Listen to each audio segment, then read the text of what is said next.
వారపు ప్రయోజనాలు. మీ రాశి ఎలా ఉందో చూద్దాం. మీరు మా ఛానల్కి కొత్తవారైతే మా ఛానల్ని సబ్స్క్రైబ్ చేసుకోండి. అప్పుడు మా వీడియోలు మీకు వెంటనే చేరతాయి. మంచి ఆరోగ్యాన్ని కలిగి ఉండటానికి సరైన విశ్రాంతి తీసుకోండి. ఎందుకంటే ఈ వారంలో మీకు మీ కోసం తగినంత సమయం ఉంటుంది మరియు అందువల్ల మీరు ఈ సమయాన్ని గరిష్టంగా ఉపయోగించుకోవాలి. మరియు ప్రతిరోజూ బయటికి వెళ్ళాలి మరియు వీలైతే మీరు ఇంట్లోనే కొన్ని సాధారణ వ్యాయామాలు చేయవచ్చు.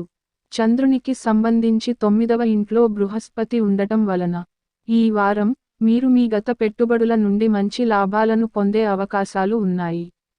మీకు నచ్చిన వాహనాన్ని కొనుగోలు చేయాలనే మీ కలను నెరవేర్చుకోవడానికి ఇది మీకు సహాయపడవచ్చు. అయితే అలాంటి నిర్ణయం తీసుకునే ముందు మీ తల్లిదండ్రుల నుండి సలహా తీసుకోవాలని సూచించబడింది. మీ కుటుంబం మరియు మీ స్నేహితులు మీతో పాటు స్తంభంలా నిలుచున్నట్లు కనిపించే ఈ వారం అలాంటి అనేక పరిస్థితులు మీ ముందు తలెత్తుతాయి. ఎందుకంటే ఈ సమయం మీకు అవసరమైన సమయాల్లో స్నేహితులు మరియు కుటుంబ సభ్యుల మద్దతునిస్తుంది. చంద్రుని రాశికి సంబంధించి 7వ ఇంట్లో శని ఉంచడం వల్ల మీరు కార్యాలయంలో కొన్ని ముఖ్యమైన పాత్రలు మరియు బాధ్యతలను నిర్వహించమని అడిగే అవకాశం ఉంది. ఈ వారం మీరు పూర్తిగా విజయవంతం కాలేరు. అటువంటి పరిస్థితిలో మీరు అలాంటి కొన్ని నిర్ణయాలు హఠాత్తుగా తీసుకోవచ్చు. ఇది భవిష్యత్తులో మీకు ప్రతికూల ఫలితాలను ఇస్తుంది. ఈ సమయంలో విద్యార్థులు చాలా విజయాలు సాధిస్తారు. అలాగే అనేక శుభ గ్రహాల ప్రభావం మీకు మంచి ఫలితాలను ఇవ్వడానికి పని చేస్తుంది.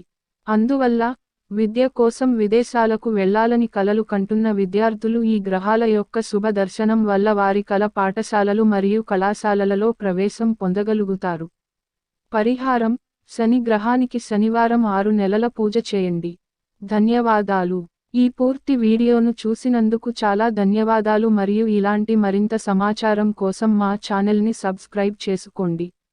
మీకు ఏవైనా అభ్యర్థనలు ఉంటే దయచేసి మా ఛానల్ని వ్యాఖ్యానించండి.